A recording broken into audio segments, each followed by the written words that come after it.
What is up, guys? It's your boy Phil Shocker, the 96 Hedgehog here with our Week 9 LDL Team Builder. You guys can actually see me and Zach have actually not played. Me and Zach are actually planning to play tomorrow. So do ignore the fact that you do see the team for Zach because this is getting uploaded after the matches. Because like I said, I upload these matches after each of the week.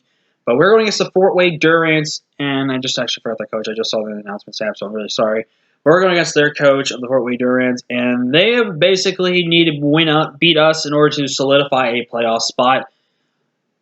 Guaranteed, because they are now, I believe, 6-2 as of the recording of this video. They are 6-2, so basically a 7-2, and then 3 losses basically solidifies a record. Pretty much a 7-5 record, I'm pretty sure will solidify the record for them. But they'll also keep trying to win. For people like me and Zach, we basically have to win three of our like pseudo 5 games. Like 9, 10, 11, 12, yeah. Because me and Zach, we battle out, and then whoever wins has to win their next 2, and they're pretty much guaranteed playoffs. If I lose versus Zach, I have to win 3 of my 4 games, I believe, in order to make the playoffs. 2 is just barely, but you never know. Also, quick note for IBFL, there's going to be no Team Builder battle because the battle was stupid, and I don't really want to upload something that was just stupid.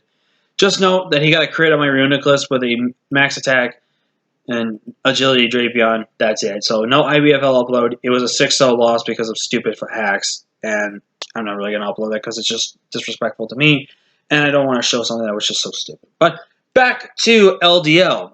We're going against, like I said, the Fort Wayne Durance. Let's break the team. Their Gigantamax Pokemon is the lovely, beautiful Lapras, which is always so nice and good to have. And then he has Galvantula. Also, ignore all the beeps because I leave my thing on mute, the mic, well, not the mic, but the speaker thing on mute, just to make sure that when I watch back videos, I am actually hearing myself, or maybe I didn't, mute it, because sometimes I've actually muted my mic, so I just want to make sure this is not muted.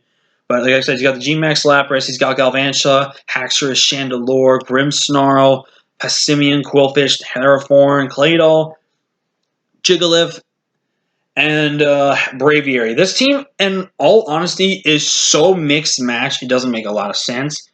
But he just took a team and is basically now 6-2 with it.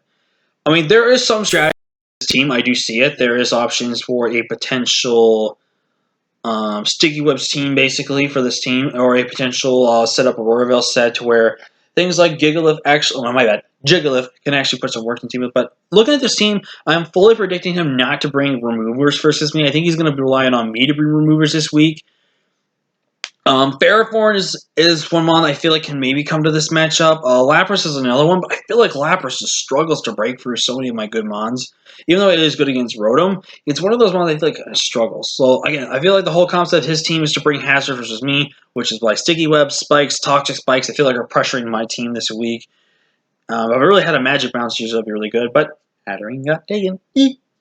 But yeah, I feel like this is the full team who we're going to spend. I expect probably a Focus Slash or potential Life Orb, Galvantula, Bandit, and or Dragon Dance, Lumberry, Haxorus, Specs, Chandelure, a maybe Dual Screens, Grimmsnarl, Choice Scarf / Bandit, Passimian, and a potential Focus Slash Black Sludge setup, Spikes, Hazard, Quillfish, with Intimidate, of course. So let's break down the team we're bringing for this week.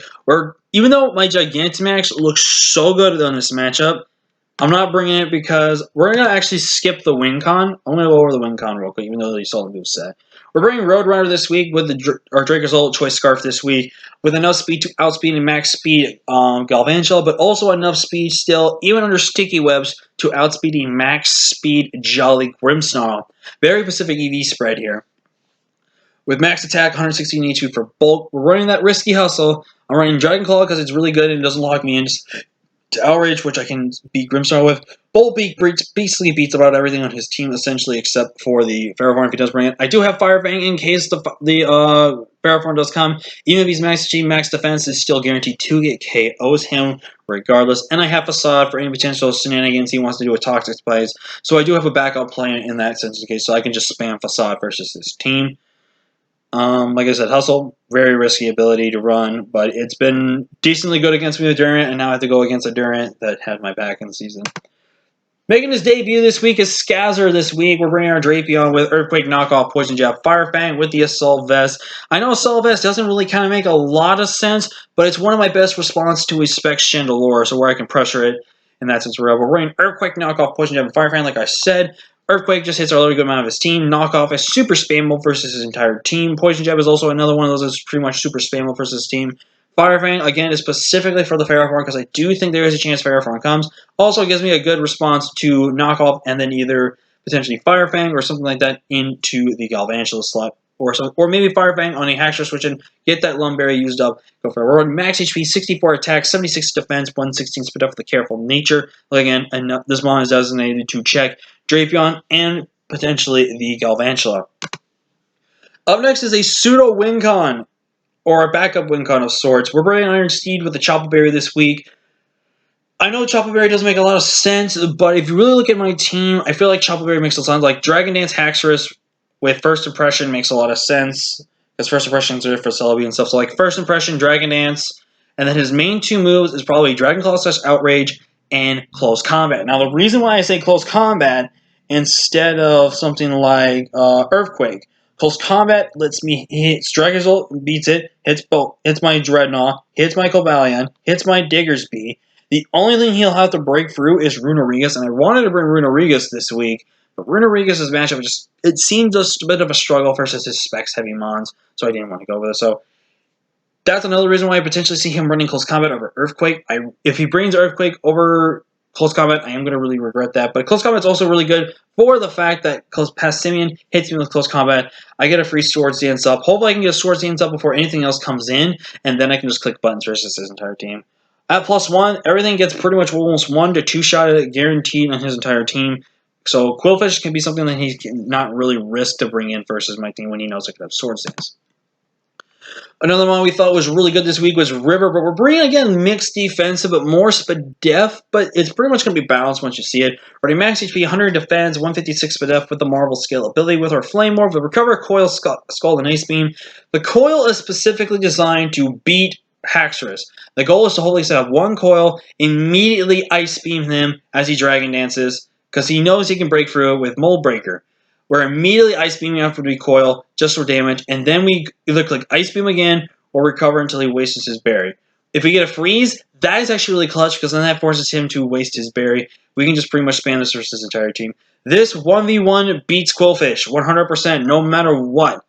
Because if I get my Flame Orb, he can't Toxic me, he can't do anything. So this is going to be one of those mons we have to be very careful how we lead. Because again, if Quillfish comes and gets those Toxic Spikes up, Quillfish actually somewhat benefits us, but still cripples us with the toxic damage.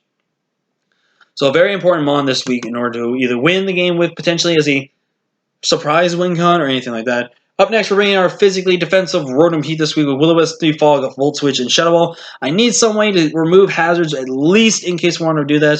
But the goal with Rotom Heat here is he's going to not immediately want to switch into his Passimian here.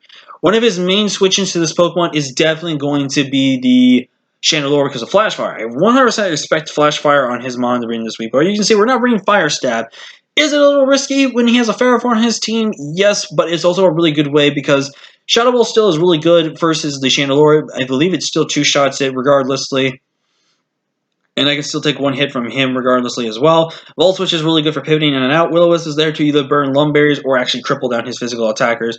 And then Defog is there specifically just to get rid of hazards like Toxic Spikes and the webs just in case. So very need to be watch out if he does have the Passimian. If he doesn't, I can just spam Defog whenever. But if he does have the Passimian, I do need to be watching how I click it. But he's got to watch it because I don't click Will-O-Wisp. But now we go into the mon that wins us this game 100% either from start, middle, or end. It is Lo Siento, our Togekiss, which you guys don't know. It means I'm sorry in Spanish. We're bringing the Wakam Berry this week, which means I can take any one hit from that Galvantula as I'm Gigantamax form, and then I can live another hit guaranteed. Air Slash, once I get the +2 speed, I outspeed everything on his team, no matter what, and I can just kill everything. Or Spear, which is really there just specifically for Ferrothorn, but my Dual Stab just wins me this game 100%.